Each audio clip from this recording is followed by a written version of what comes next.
Everybody enjoying the Cello Festival? Very good. Okay, so, yes, feel free to come forward. Please come down so we're focused. Yeah, I don't quite. It's a lot They easier. might. Okay, I do. Okay, so while everyone's coming down front. While everyone's coming down front. I'll go ahead and introduce our keynote speakers today. Carrie and Elliot Cheney currently live and teach in the Salt Lake area. They met in Germany while they were both studying with Andre Navarro. Did I get that name right? Okay, very good. And they have sort of an interesting thread here. So Elliot went to study in Texas with a very famous teacher named Phyllis Young, and then went to Germany to study with Andre Navarro. And Carrie went straight from Canada to Germany. That's where they met. And they currently hold the record for the longest marriage between two cellists of 42 years. Let's give them a hand.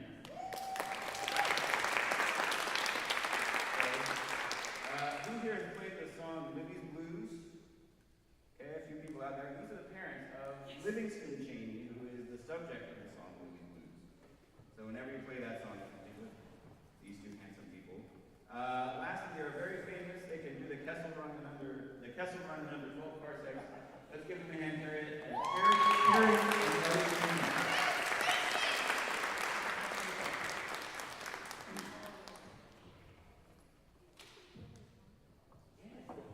Peter, we'd like delivery on all the things you just promised. That's not up to me anymore. We made up the statistic about being the longest married. We have no idea, but we're just really impressed with ourselves. Well, all the other cellist couples we know are divorced. Can you guys hear us okay? I tend to talk too fast, so I'll try to keep this up.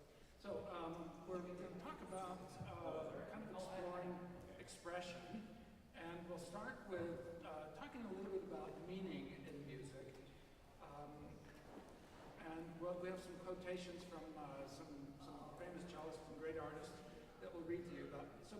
I would say expression is kind of about helping the audience find the meaning of music. So let's get into our talk. We're really looking forward to talking with you, speaking with you, and the subject is something that has really been kind of the focus of we've each been teaching over 45 years now. And we really value helping our students learn to be expressive players. I think it's an important part of being human, to be able to express yourself, whether through language or art or music. So first we'll talk about meaning in music, and then we'll have hopefully some practical suggestions for helping you, some technical things about being expressive with your voice through the cello. So we'd like to start with reading some quotations. So there's slightly different approaches or different ideas about music. First, Carrie will read from Mstislav Rostropovich, who was a great Russian cellist, probably the greatest cellist of all time. Also the prominent cello pedagogue and our former teacher, ASTA, President ASTA is American String Teachers Association. Phyllis Young was our teacher and noted cello pedagogue. Shinichi Suzuki, a renowned Japanese pedagogue and founder of the Suzuki method, and Leonard Bernstein, who was an amazing composer and an amazing conductor, just all around genius musician. I get to stand because I have a soft voice, according to someone that I know. Rostropovich made this beautiful quotation. I think that music is the instrument in our life, in our land, and to make our planet one family. Shinichi Suzuki, quote, teaching music is not my main purpose. I want to make good citizens, noble human beings.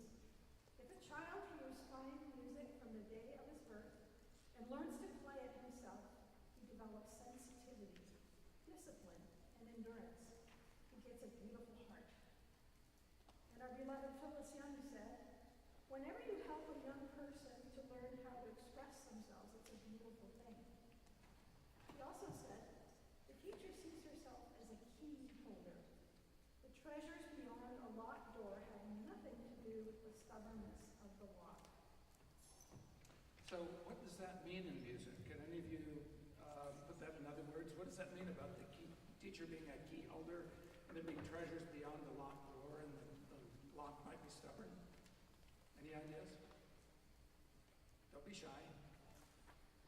So it means that maybe learning to express themselves through music might be difficult for some people to learn, but it doesn't mean that they can't excuse me, learn to play with great beauty. So she's saying that the beauty of expressing yourself through music is like the treasure beyond the locked door, and the teacher helps to kind of unstick the lock to learn it. We all have a need to be close to others. It's a basic human need, but we're unable to think through someone else's brain. We can't connect our brains together the way computers can network, although that may be in the near future, we'll see. So we use language and the arts to help us feel connections to other people. Music can be a wonderful thing to help make connections with others. And the more connected we feel to our fellow humans, I think the better. And there are an awful lot of things in life that tend to kind of separate us into artificial groups that are basically negative, I think. So be on guard for things that make you feel, like you're part of this tribe and the other guys are the enemies or anything like that. Anyone have any ideas about what sort of things in life could make you feel separated from other people? Any ideas? Yes? Sorry, say it. Judgment, okay. That's a really good one. Yeah. We're not meant to be judgmental. Nobody's perfect. We all make mistakes. We just try to do better. Any other ideas? Yes? Elmer? Physical separation, okay. Yeah, for sure. Being in a hurry. Doing things in a hurry. I think that, like if you're late somewhere and you're driving, it can make you, Can't connect with anybody. that's a really good point. So some things I have on the list are things like national origin, which I think is basically negative. I've lived in a lot of other countries. People are wonderful everywhere. Race, sometimes, which I hope that race doesn't ever make any of us feel separate from other people.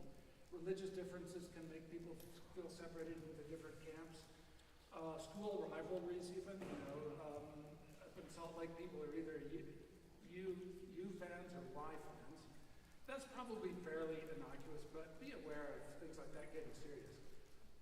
In Europe, sometimes they actually have riots after soccer games and stuff.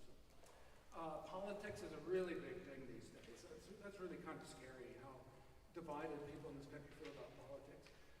Just people being rude and cruel can make you feel, upset with the rest of the human race. So,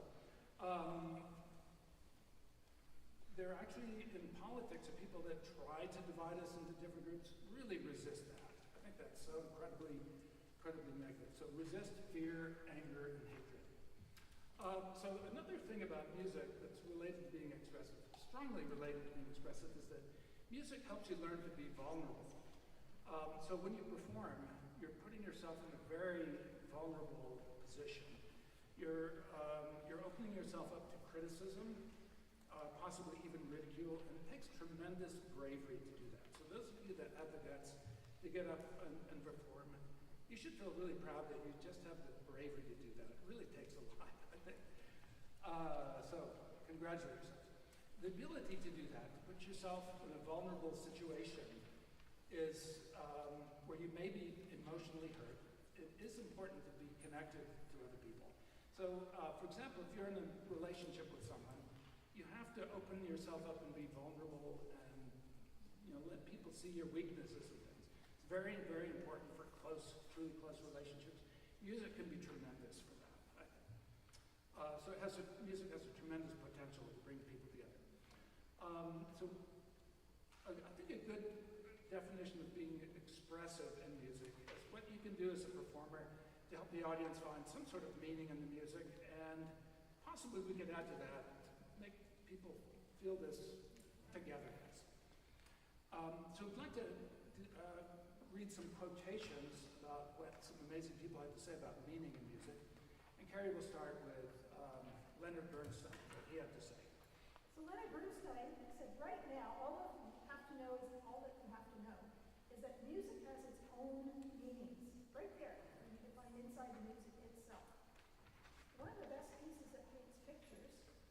by a Russian composer called Mussorgsky. And he wrote a piece called Pictures at an Exhibition. What Mussorgsky did was to take a lot of pictures hanging on the wall in the museum and write music that he thought could describe them. In other words, to try and do with notes what a painter does with paint. But of course, notes can't do what paint can do. You can't draw your nose with F sharps. You can't draw a building or paint a sunset with notes. But you can sort of try to do it. So again, there's the old answer. The picture that goes with the music goes with it only because the composer says so. But it's not really part of the music. It's extra. End quote from Leonard Bernstein. Rostropovich believed that performance was a sort of recomposition. He viewed performance as a spontaneous act of recomposition where the performer actively channels the composer's intent through their own understanding and emotional delivery. A mere note-perfect rendition is not enough. The performer must animate the composition with a sense of purpose and structure. Rostropovich felt that the emotion in music comes from the performer. He said the cello has become in our times a tribune, an orator, a dramatic hero. I like what Bernstein said about you can't paint your nose with an F sharp. But I actually know someone whose nose looks like an F sharp.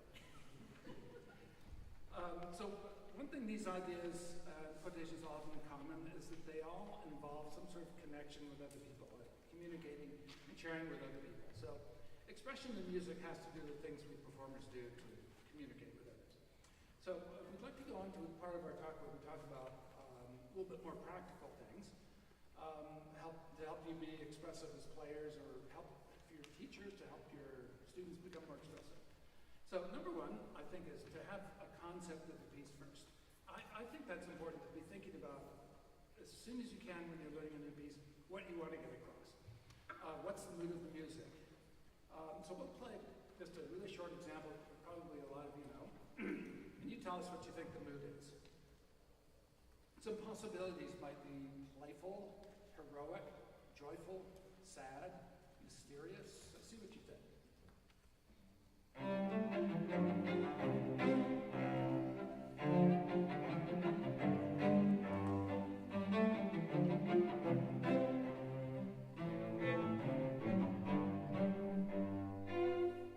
So what's the mood? What do you think? Yes? Happy? Great. Any others? Yes? Happy? Good. Any other ideas? Playful? Yes. I always think of it as playful. You guys all agree it's kind of happy and playful? Great. So we played it right then. Some of Bernstein's descriptive words were exciting, fun, touching, interesting, painful, happy, lonely, anger, love. You know, something we didn't have in our notes, but when Franz Liszt heard Paganini play, I don't know if you know who those two are, but Liszt was probably the foremost 19th century pianist. Paganini, maybe the greatest violinist of all time. Liszt heard Paganini play, and it made him realize he wasn't ready to start concertizing. He said, what a man, what a violin, oh God, what pain and suffering in those four strings. So for Paganini, the dark emotions, the pain and suffering, really connected with him. Bernstein said, we can't always name the things we feel. Sometimes we can. We can say we feel joy or pleasure, peacefulness, whatever, love, hate. But every once in a while, we have feelings that are so deep and so special that we have no words for them. And that's where music is so marvelous, because music names them for us, only in notes instead of words. So a couple of helpful things to ask yourself when you're trying to discover kind of what you want to communicate in the piece, what the piece is about. You might ask yourself, if the music were describing a person, what sort of person would they be? Some possibilities are charismatic, dangerous, stylish, arrogant. Or another question you can ask that might be helpful. If this were music for a movie scene, what type of scene would it be? Would it be comedy? Would it be a love scene? A fight scene? Dangerous? Would it be heroic or scary? So basic tools of expression are essentially the same things we can adapt and change to add energy to our playing. And and we'll talk about those in a minute. So we're going to play another musical example for you, and you could think about if this were describing a person, what kind of person they would be, or if it were music for a movie scene, what sort of a scene would it be? We'll ask you for your input. That's another piece I think a lot of you know.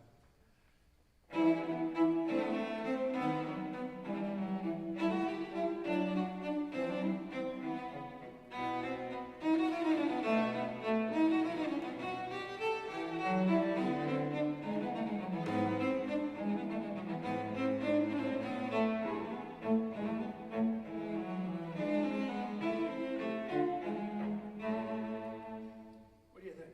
Yes, I saw your hand. Say it a little louder. Tense? Yeah, I think definitely. Any other ideas? Yes. Dangerous? Adventurous. That's a good one. I like both of those a lot. Yeah. To me, if it were a person, I think they would be kind of dangerous. Maybe charismatic. I mean, it has a lot of energy. So anyway, asking yourself questions like that, I think, can help you find what you want to express with language. So I think that those are two really helpful things. So some of the basic tools we were just talking about of musical energy and expression, what are they? So I'll start off by saying dynamics. What else can you guys think of that are kind of tools or things we can manipulate as we play? Yes? Vibrato is a great one. Anything else? Yes?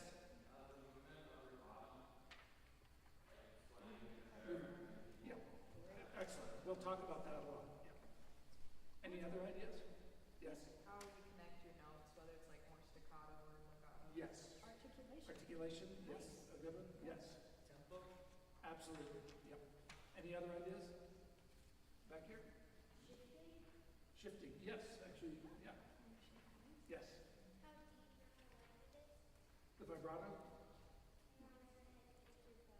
The, how deep? Yeah. I like those words. Those are good words. Yes. Color, yes. I think that's just about everything that we have on our list.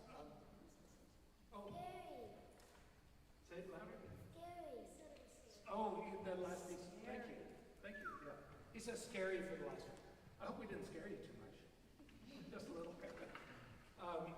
So what we have on our list is body movement, or the body language, the way we communicate. I read somewhere that something like 80% of our communication is not through language. It's the way we look, the way we hold our bodies. So if your shoulders go up, you look different from when you're relaxed. So we communicate tremendously with the way we look and the phrasing, which I'm not sure if anyone said that word, but you got the gist of it. Tempo and the use of rubato, contrast in dynamics and articulations, tone production, different sounds, vibrato included in that. And one other thing, it's sometimes important to develop maximum energy to express yourself the fullest. That's not really a tool, but we wanted to mention that. What's that? Oh, yes. So we have a rule about playing the cello, and we want you to all remember this. We think it's a really important rule. Don't be boring. Is that a good rule? Yeah. Don't be boring when you play. Try to figure out ways to draw your audience in. So it's important to have passion. We can define passion as possessing a strong emotional drive and strong enthusiasm for a specific activity, idea, person, or cause. So in this case, hopefully it would be a strong emotional enthusiasm for the music you're playing. So it's not enough to just feel passion when you're playing, you have to express it. And so hopefully some of these ideas will connect with you. So the first thing we'd like to talk about of our basic elements is body language. I'd like to stress that I think this is incredibly important to move right when you play the cello. The way you move playing the cello is basically how you're going to sound. If you move in a graceful, flowing way, you'll probably sound graceful and flowing. So I'd like to have you all stand up for a second. We're going to conduct a little bit. You all know the opening of Beethoven's Fifth. It goes like this. Da, da, da, da. So I'd like you to try making a fist and scowl a little bit, you know how Beethoven was. And conduct that and sing with me. Ready? Da, da, da, da. How'd you do? Some of you are smiling. That's not what you're doing. If you smile, it loses it. Maybe we should try it again. Really scout. Great. And now let's try conducting the swan that I hope you guys all know. So you move really differently, right? Really gracefully and beautifully. And how about you make a fist and scowl and try conducting the swan? It's just not right, is it? But yet, we sometimes see people playing that way. Okay, I think that was it for that. So you want to make sure the way you move matches what you want to communicate in the piece. We notice sometimes that a freedom of moving the body, movement of the body, is something that's sometimes missing in performances or with our students, and this can contribute to tension. Tension can communicate the wrong body language and the wrong expressive message for the piece sometimes. Probably is okay in the Beethoven Fifth Symphony to be a little bit tense, but not in the swan. So sometimes some common mistakes, looking tense is a common mistake. So another one we see is sometimes kids, they have their first performance. I don't know if you can see me, but they look so scared. Their eyes are really big and they're looking around. They look terrified. Don't look terrified. Another one, we see this in group class a lot as kids are playing a cello. Their tongue hanging out, and they're just about to go to sleep. So don't look bored. How should you look when you play? Do you have any words? What do you guys say? Comfortable, yes. Comfortable, I think, is really important. Delmer? Engaged, excellent. Any other ideas? Yes? Like you're enjoying it. Yes, like you're enjoying it. Excellent. Anything else? Yes? Supportive. Oh, I didn't catch it. Supportive? Supportive? Okay, good. And then you're a little tense. A little tense sometimes, I think. I think that's true in certain pieces that are kind of intense. It's okay to look tense. Yes? You said focus? Focused. Oh, Excellent. that's great. Yes? Intentional? Intentional. Wow. Okay. Yeah, you guys are coming up with some great ideas. I think it's really helpful to look confident. You don't want to look scared. You have to look like you know what you're doing. If you look confident, your audience will have confidence in you. If you look scared to death, they're going to feel bad for you, right? So confident, relaxed, I think we said alert and energetic, and as though you're enjoying it. I think you guys got all of those, actually. Okay, we have another activity having to do with body language, and so I'd like you to stand up again.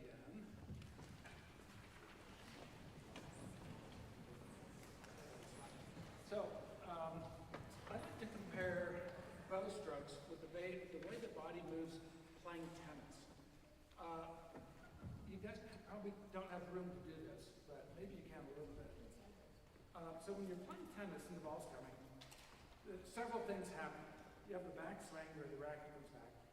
You take a step and you swing your whole body like this. And the energy of your body goes into your arm. Okay, so that's similar to the muscular motion. So this idea of the body moving first and the energy and momentum of your body going into the arm, I think can be incredibly helpful. So sometimes in tennis we do a backhand where you step with your right leg, you swing your body around to the right, and the energy of your body goes into your arm that way. So in playing the cello, if your body, so much of the body moves first, even just a little bit, instead of feeling like your bow's going with just your arm muscles, you feel as though it sails back and forth. I think this idea can be just incredibly helpful. Just for fun, let's try playing tennis the wrong way. Let's say the ball's coming and you just stand there rock solid and just swing your arm. How does that work? My dad played ping pong like that, which is kind of funny. You can sort of get away with it in ping pong, but in tennis you have to swing your whole body. Or, golf and baseball, very similar ideas. The body moves first. So if you haven't incorporated that idea into cello playing, I would encourage you to try that. Just rock on your chair back and forth a little bit. Okay, you can sit down now. Oh, we're running out of time. Okay, we wanted to mention Paul Roland here, who was, Paul Roland was one of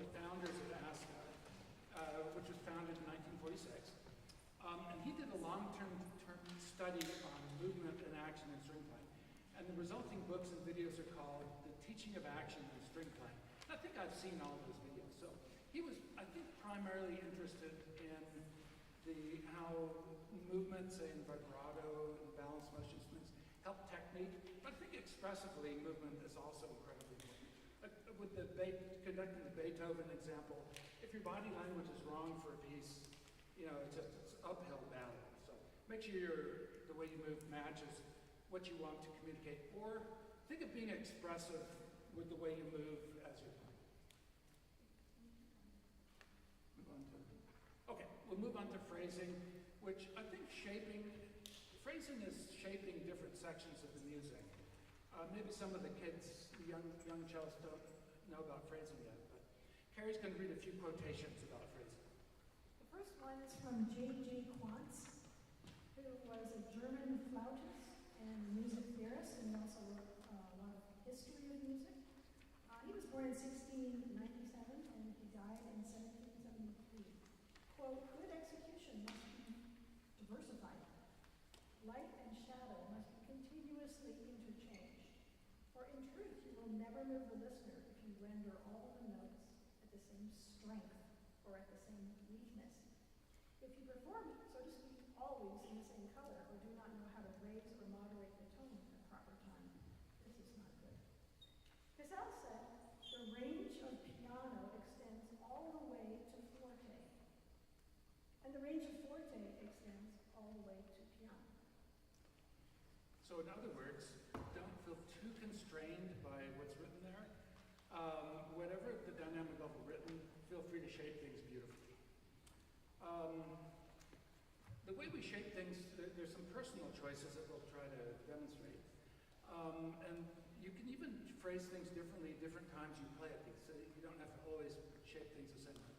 Sometimes when the notes go higher, you can play louder. When the notes go lower, you can play softer, but not always. Sometimes the phrase can continue through these ups and downs in the notes to make a longer line. And sometimes a phrase can even build to low notes. I'll play an example by Bach where he's put the low notes on the downbeat, so the phrases kind of go down.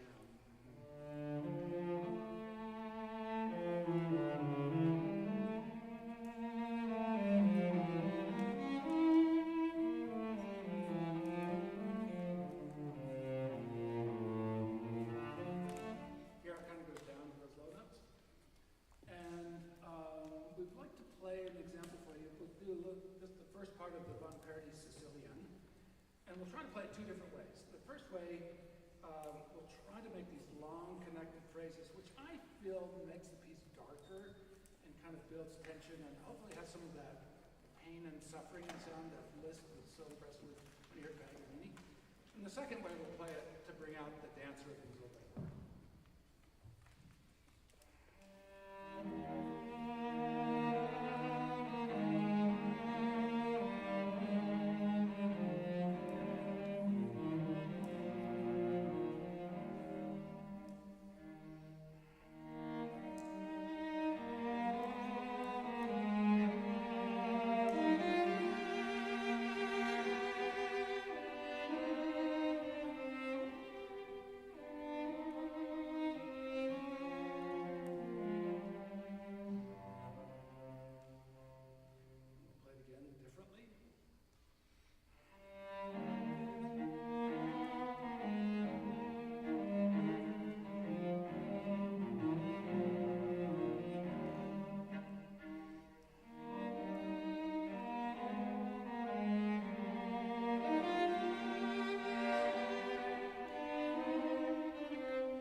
The second way a lot brighter and kind of happier. And the first way is maybe more expressive in a dark sort of way. I like the first way better, but maybe I'm a dark person. So a helpful exercise I like to have my students do is just to play one note and crescendo on it to the tip and try to change bows and continue to crescendo. So something like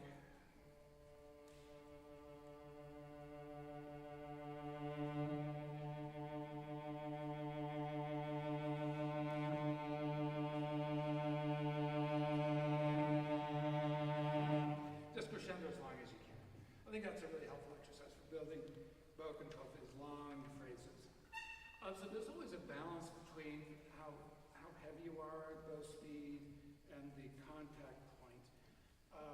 There's always a balancing act. So exercises like that help you get that balance right so the tone stays good. I think shaping phrases, doing big shapes, starting soft and building to a big sound, is just incredibly important for being expressive. Move on. Next we'll talk a little bit about rhythm, tempo, steady pulses, and rubato. Music is defined as the organization of sound in time. The time aspect is notated pretty specifically by the composers, using a rigid notation of what the rhythms should be. It's generally good to follow the composer's directions with a reasonably steady and even pulse, unless there's a good expressive reason to deviate from that. So I would say don't be free unless you feel like there's a really good reason for taking time or going faster or something like that. Some possible reasons to deviate from the exact, you say to take time or to allow the music to breathe. So just as when we speak, there's a natural sort of ebb and flow to the words. You don't want to rush through everything like that. Another good reason could be slowing down can sometimes change the mood. It can make things sad, especially if you go slower with a diminuendo, can increase the mood of sadness. Sometimes slowing down when you're crescendoing can make things just really, really powerful. Slowing down can also draw attention to something interesting in the music. Just as slowing down and talking can have the same effect. I'd like to try having us all say something together, and what we'll say is, listen, this is really, really important. But when we say it, let's slow down when we say really, really. Can we say that all together? Listen, this is really, really important. You see the emphasis it gives when you slow down a little bit? Okay. There are also certain stylistic conventions that involve stretching or pushing certain beats. We'll play the opening of La Cinquantaine two different ways, and I find it really hard to play this straight. I'm just not used to it, but we'll try to play it straight. Then we'll play it with playing around with the rhythm a little, which I think makes it sound a little more sort of sassy. See what you do.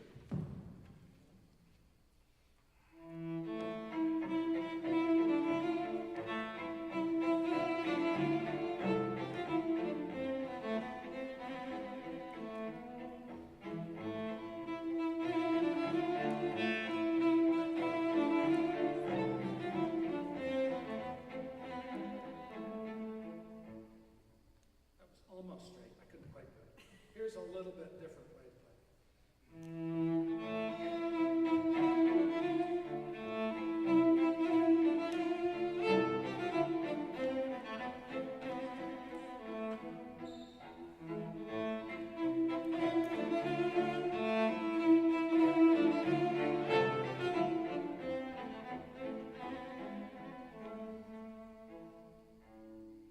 Could you tell the difference?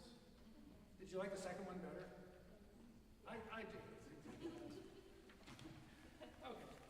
Bringing out the rhythm of the passage can also add to the energy and excitement. And there are different ways to sort of balance the pure beauty of like a singing phrase with the energy that might come from being a little more rhythmic. We'll do a very short example from the Haydn C major concerto. I'll try to play it a little differently two times. See if you can tell. So the first one I'll try to be just really singing.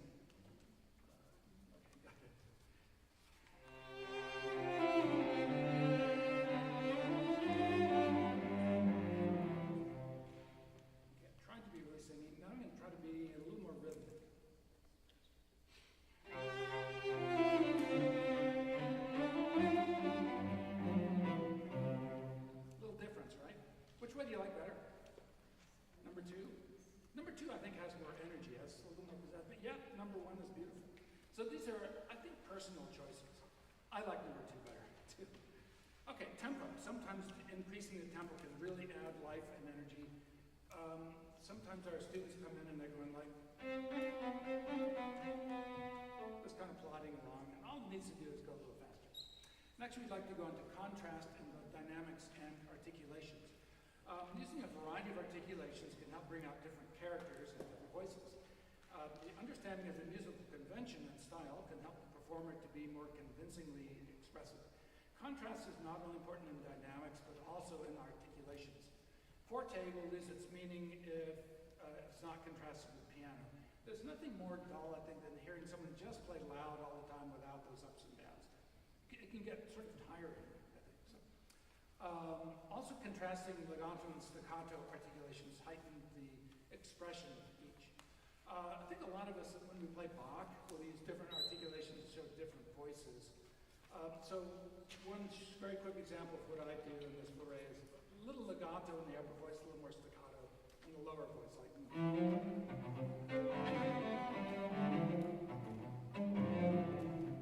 You hear the difference, hopefully? Okay. Next, we'd like to play an example that's just written with a lot of contrast. This is the Gulterman Rondo.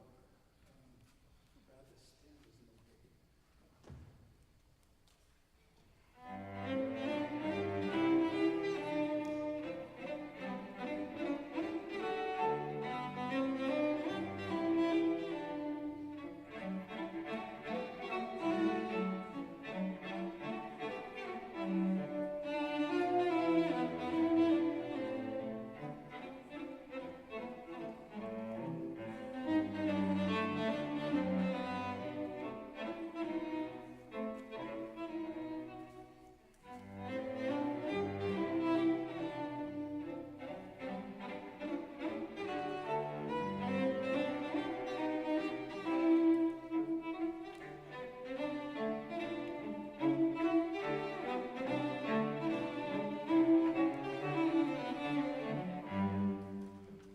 Did you also notice I was using, like, really the full bow? I was going right out to the tip.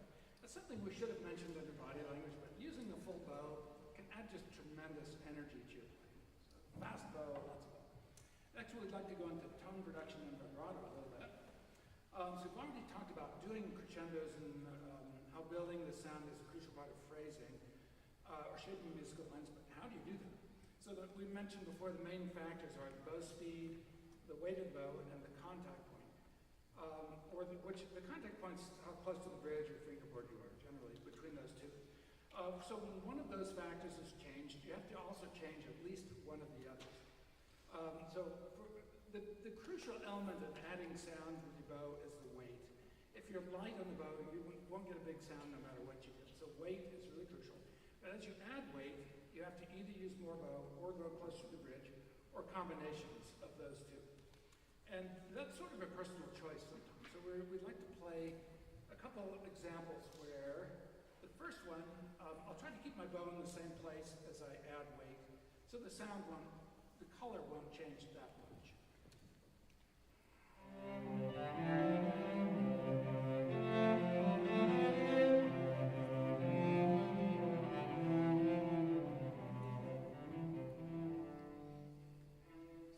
Okay. And the second one, we'll just do the opening of the swan. And this one, I'll try to move my bow up and down. Let me move the stand up, okay.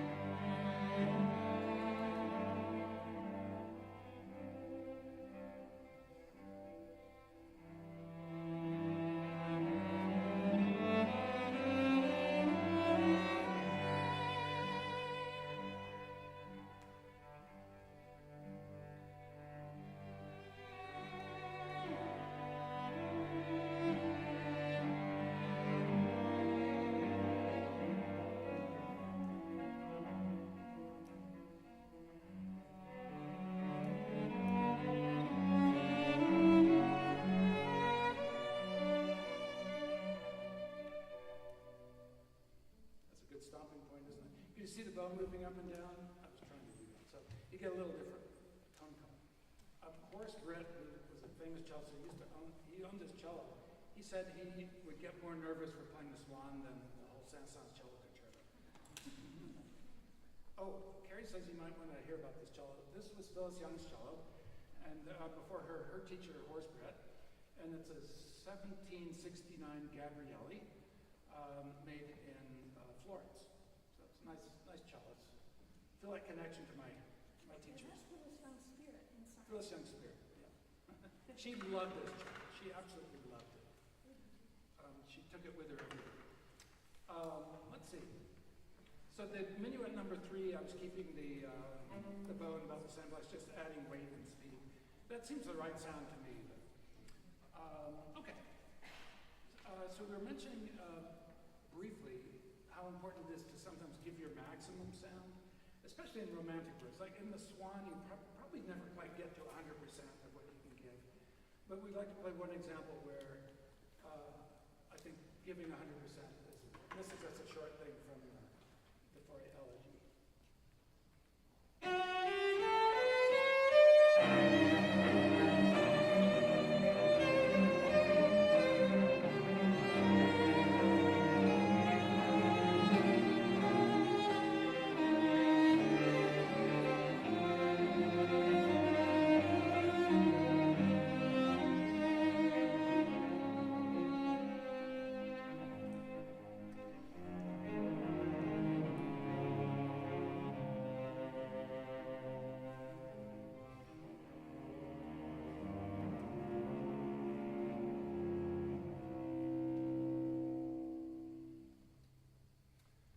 Hopefully that was 100%. It might have gone 101. Okay, we'll move on to vibrato.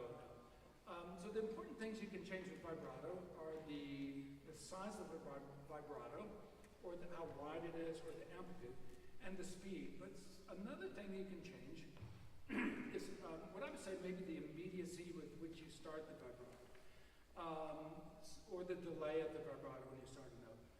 So that has an influence on the phrase and the mood as well. The length of vibrato can interrupt the building of a musical tension in a phrase. If you're playing a note and the vibrato disappears between notes, it kind of, instead of the phrase having that laser beam built to it, it's kind of, you lose tension. Learning to have a continuous vibrato, I think, is important for learning to play really sustained phrases. A faster vibrato can also add intensity, and energetic wide vibrato adds color, power, and helps to project the sound. A small and slow vibrato can be boring, so be careful with that. What's that first rule of cello playing? Don't be boring. Right. So changing the speed and the size of the vibrato to match what the bow is doing is also important. So our teacher Phyllis Young, this was her child, would say that the size or width of the vibrato should match the amplitude of the vibrating string. Using imagery can be helpful for discovering the expressive conception of the music. So we were talking about imagining a person, but it can also be helpful in developing techniques of expression. And our teacher Phyllis Young was a real champion in using imagery in her teaching. Is both for expressive things and in teaching techniques like vibrato. One of her images for tone, she would say, she told me this, I think, several times. Imagine those people sitting way up in the 5th balcony, and they paid good money for their tickets, and you have to make sure they can hear you. Make sure your tongue carries them. In her book, Playing the String Game, she had a lot of helpful, she called them mini games, using imagery for teaching expressive vibrato. So Carrie's going to demonstrate 4 different mini games about vibrato from Mrs. Young. I get to do the embarrassing things since he doesn't want to do them. The first one, I remember her referring to this as putting on moon boots. So that means that they are weighted boots. And this is to create a comparison between lifting your leg that's been weighted with a boot, balancing on that, and changing the balance to the next note, which would be the next finger. So I know I'm showing you my legs and my feet. If you can imagine that when they completely balance on that one, we could have this supporting finger, springy and close, not too close to the other one or else you lose your balance. Okay, and when I'm taking a move from one note to the other, it is a completely huge change in the balance from one finger to the next. That influences the way your arm is placed. You can tell really people that are really good at changing the balance have a lot of motion here as they change the balance.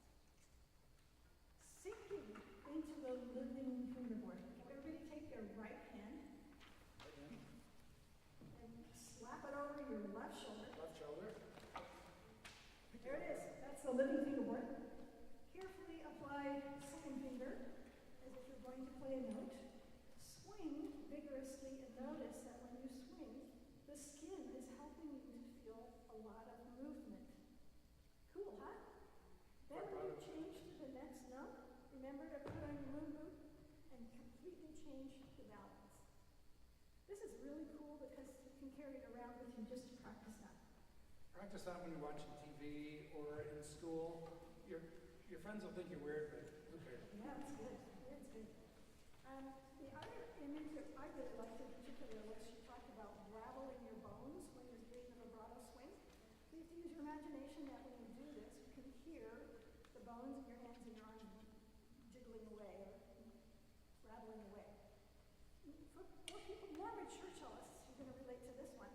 This image was shaking the jello. The jello does not really come into your life until you're a little older. It's the tricep muscle with a little added extra. So when you're doing this really vigorous swing, you feel your tricep muscle sort of jiggling around. Feel a jiggle up there? Right up here? Yeah. So these mini games cleverly help the student experience the physical action as well as the visual imagery.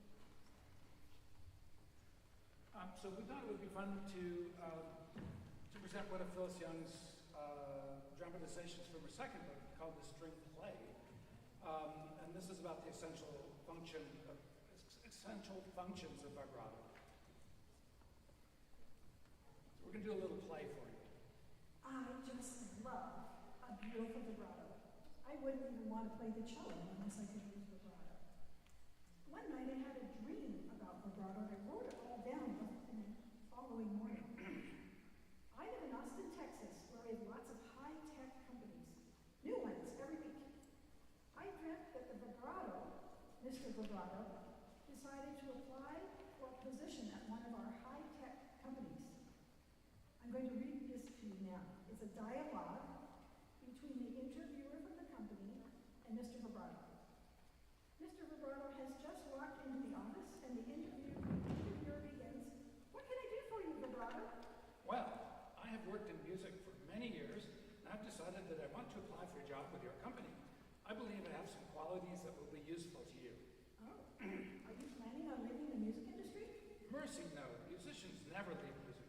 We just keep on going till we stop breathing, or at least until the heart stops. And remember, I am the heartbeat of the cello. We just keep going on and on. Oh, that's interesting. In our company, we usually stop when we're about 65 or 70. Vibrato, you sure are shaking. Would you like for me to set the thermostat a little higher? Or how about a cup of hot coffee? Okay. No, I'm fine. I shake all the time. That is what I do. Sometimes bigger, sometimes smaller. Slower, faster, whatever seems right at the moment. Good. Tell me, Vibrato, what can you do for our company? Well, mainly I beautify. In music, I make every note beautiful. At least every note that is not of real short duration. Well, that might be useful in the marketing department. I'm not sure. What else do you do? I express like crazy. I can express love, anger, sobbing, timidity, anything on an instant notice. Good, but our company really isn't into feelings too much here. We keep our eyes on the bottom line. Arithmetic doesn't seem to have very much feeling most of the time. Well, let's see.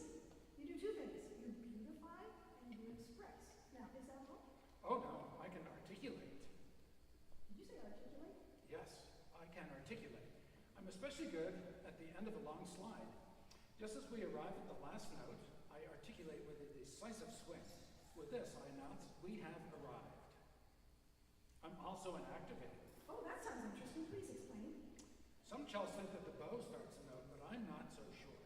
The note doesn't have a pitch until the finger has arrived at the right spot on the fingerboard, and it usually arrives swinging. That's me. I have noticed that often my initial swing forward is right before the bow starts moving on the string. We will have to study that timing a bit more. A little more research is in order. Very good. So, Vibrato, I guess we have concluded our interview. Wait, I have two more things. I energize and I cohere. Well, an energizer could always be useful in our company. But what do you mean by cohere? I am a master of cohesion. I stick all the little parts together. You see, in music, we have a lot of little black notes, but mind you, notes are not music. And music is not just notes. I help stick the notes together. By continuing my swinging from one note to the other, I unite all those little parts, so we have phrases. When people hear the music, they hear phrases, not notes. Notice when we talk, we don't hear letters, we hear words and thoughts. In fact, cohering is one of my most important duties. I am the glue that keeps it all together. I am a uniter. Great! That does it! We want you to be one of our employees to unite for the greater cause. I think you will be a great influence because of your vast experience connecting notes in music. Show up on Monday morning. You can see Phyllis Young had a wonderful sense of humor. It's very original. So we'd like to conclude by reading a couple more quotations that we thought are really beautiful and that might inspire you in some way. There should have been a handout passed around. Everybody took one of those. It's a one-page, two-sided. A lot of the quotes that we have referred to today are contained therein, and the reference to the string, playing the string game and the string play by Phyllis Young are listed on there as well as some other resources. Paul Roland Yes. website.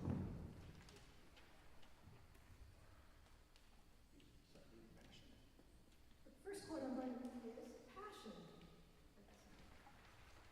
Passion is one great force that unleashes creativity. Because if you're passionate about something, then you're more willing to take risks. Yo-Yo Ma said that. Risk-taking. Rostropovich said that cello technique will fall into place if the musical conception is strong. So if you have a strong idea of what you want to say musically, you may find that your body will figure out the way to make it work. Pablo Casal said this about Bach. The miracle of Bach has not appeared in any other art form. To strip human nature until its divine attributes are made clear, to inform ordinary activities with a spiritual fervor, to give wings of eternity to that which is most ephemeral, to make divine things human and human things divine. Ah, such is Bach, the greatest and purest moment in music of all time. End quote. So be sure to always give wings of eternity to all your playing. Each second we live, this is Casals, and you may have heard this quotation before. It's a wonderful quotation. Each second we live is a new and unique moment of the universe, a moment that will never be again. And what do we teach our children? We teach them that 2 and 2 make 4, and that Paris is the capital of France. When will we also teach them what they are? We should say to each of them, do you know what you are? You are a marvel. You are unique. In all the years that have passed, there's never been another child like you. Your arms, your legs, your arms, your clever fingers, the way you move, you may become a Shakespeare, a Michelangelo, a Beethoven. You have the capacity for anything. Yes, you are a marvel.